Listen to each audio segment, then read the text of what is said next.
Alice's Adventures in Wonderland by Lewis Carroll. Chapter 1. Down the Rabbit Hole. Alice was beginning to get very tired of sitting by her sister on the bank and of having nothing to do. Once or twice she peeped into the book her sister was reading, but it had no pictures or conversations in it. And what's the use of a book, thought Alice, without pictures or conversation? So she was considering in her own mind, as well as she could, for the hot day made her feel very sleepy and stupid, whether the pleasure of making a daisy chain would be worth the trouble of getting up and picking the daisies, when suddenly a white rabbit with pink eyes ran close by her. There was nothing so very remarkable in that, nor did Alice think it so very much out of the way to hear the rabbit say to itself, oh dear, I shall be late." When she thought it over afterwards, it occurred to her that she ought to have wondered at this, but at the time it all seemed quite natural. But when the rabbit actually took a watch out of its waistcoat pocket and looked at it, and then hurried on, Alice started to her feet, for it flashed across her mind that she had never before seen a rabbit with either a waistcoat pocket or a watch to take out of it, and burning with curiosity, she ran across the field after it, and fortunately was just in time to see it pop down a large rabbit hole under the hedge. In another moment down went Alice after it, never once considering how in the world she was to get out again. The rabbit hole went straight on like a tunnel for some way, and then dipped suddenly down, so suddenly that Alice had not a moment to think about stopping herself before she found herself falling down a very deep well. Either the well was very deep, or she fell very slowly, for she had plenty of time as she went down to look about her and to wonder what was going to happen next. First she tried to look down and make out what she was coming to, but it was too dark to see anything. Then she looked at the sides of the well, and noticed that they were filled with cupboards and bookshelves. Here and there she saw maps and pictures hung upon pegs. She took down a jar from one of the shelves as she passed. It was labelled orange marmalade, but to her great disappointment it was empty. She did not like to drop the jar for fear of killing somebody, so she managed to put it into one of the cupboards as she fell past it. Well, thought Alice to herself, after such a fall as this I shall think nothing of tumbling downstairs. How brave they'll all think me at home.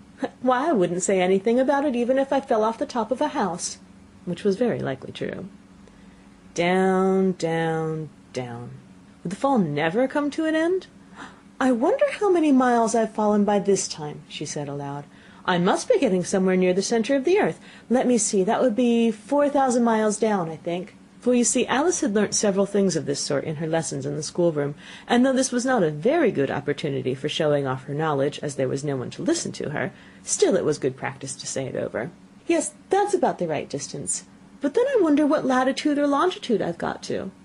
Alice had no idea what latitude was, or longitude either, but thought they were nice grand words to say. Presently she began again.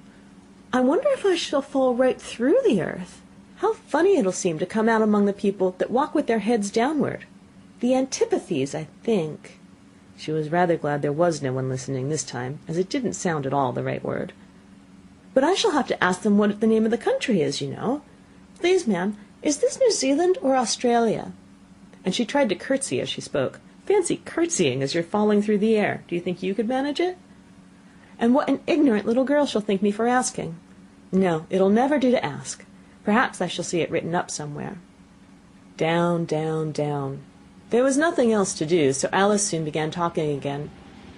Dinah'll miss me very much tonight, I should think. Dinah was the cat. I hope they'll remember her saucer of milk at tea time. Dinah, my dear, I wish you were down here with me. There are no mice in the air, I'm afraid, but you might catch a bat, and that's very like a mouse, you know. But do cats eat bats, I wonder? And here Alice began to get rather sleepy, and went on saying to herself in a dreamy sort of way, Do cats eat bats? Do cats eat bats? And sometimes, do bats eat cats? For you see, as she couldn't answer either question, it didn't much matter which way she put it. She felt that she was dozing off, and had just begun to dream that she was walking hand in hand with Dinah, and saying to her very earnestly, Now, Dinah, tell me the truth, did you ever eat a bat? When suddenly, thump, thump, down she came upon a heap of sticks and dry leaves, and the fall was over. Alice was not a bit hurt, and she jumped up on her feet in a moment. She looked up, but it was all dark overhead. Before her was another long passage, and the white rabbit was still in sight, hurrying down it. There was not a moment to be lost. Away went Alice like the wind, and was just in time to hear it say, as it turned a corner, "Oh, my ears and whiskers! How late it's getting!" She was close behind it when she turned the corner, but the rabbit was no longer to be seen. She found herself in a long, low hall, which was lit up by a row of lamps hanging from the roof. There were doors all around the hall, but they were all locked, and when Alice had been all the way down one side and up the other, trying every door, she walked sadly down the middle, wondering how she was ever to get out again. Suddenly she came upon a little three-legged table, all made of solid glass. There was nothing on it except a tiny golden key, and Alice's first thought was that it might belong to one of the doors of the hall. But alas, either the locks were too large or the key was too small, but at any rate it would not open any of them. However, on the second time round she came upon a low curtain she had not noticed before, and behind it was a little door about 15 inches high. She tried the little golden key in the lock, and to her great delight it fitted. Alice opened the door and found it led into a small passage, not much larger than a rat hole. She knelt down and looked along the passage into the loveliest garden you ever saw. How she longed to get out of that dark hall and wander about among those beds of bright flowers and those cool fountains, but she could not even get her head through the doorway. And even if my head would go through, thought poor Alice, it would be of very little use without my shoulders.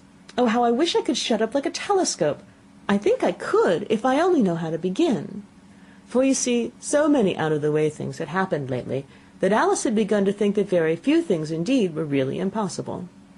There seemed to be no use in waiting by the little door, so she went back to the table, half hoping she might find another key on it, or at any rate a book of rules for shutting people up like telescopes.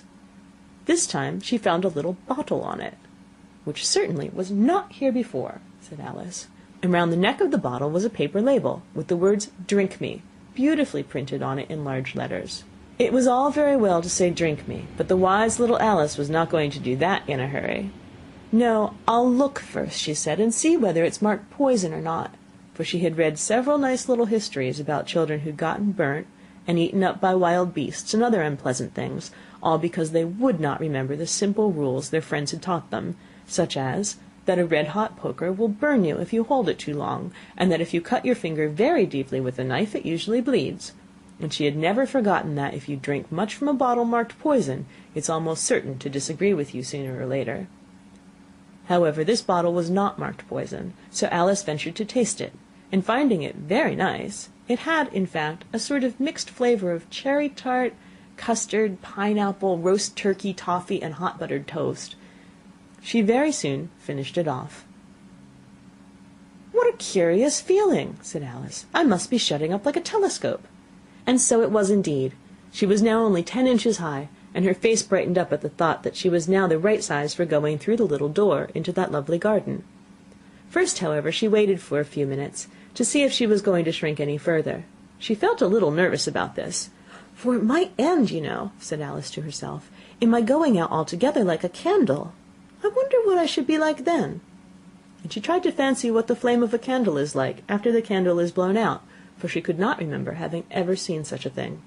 After a while, finding that nothing more happened, she decided on going into the garden at once. But alas for poor Alice, when she got to the door, she found she had forgotten the little golden key, and when she went back to the table for it, she found she could not possibly reach it.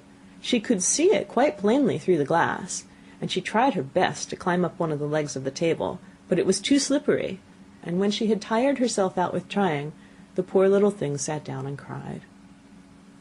"Come, there's no use crying like that," said Alice to herself rather sharply. "I advise you to leave off this minute." She generally gave herself very good advice, though she very seldom followed it, and sometimes she scolded herself so severely as to bring tears into her eyes. She once remembered trying to box her own ears for having cheated herself in a game of croquet she was playing against herself, for this curious child was fond of pretending to be two people. "But it's no use now," thought poor Alice, "to pretend to be two people. Why, there's hardly enough of me to make one respectable person." Soon her eye fell on a little glass box that was lying under the table. She opened it, and found in it a very small cake, on which the words "Eat me" were beautifully marked in currants. "Well, I'll eat it," said Alice, "and if it makes me grow larger, I can reach the key, and if it makes me grow smaller, I can creep under the door. So either way I'll get into the garden, and I don't care which happens." She ate a little bit, and said anxiously to herself, "Which way? Which way?" holding her hand on the top of her head to feel which way it was growing, and she was quite surprised to find that she remained the same size. To be sure, this generally happens when one eats cake, but Alice had gotten so much into the way of expecting nothing but out of the way things to happen, that it seemed quite dull and stupid for life to go on in the common way. So she set to work, and very soon finished off the cake. End of Chapter 1. Read by Krista McQuillan, Tokyo, Japan, November 15th, 2005.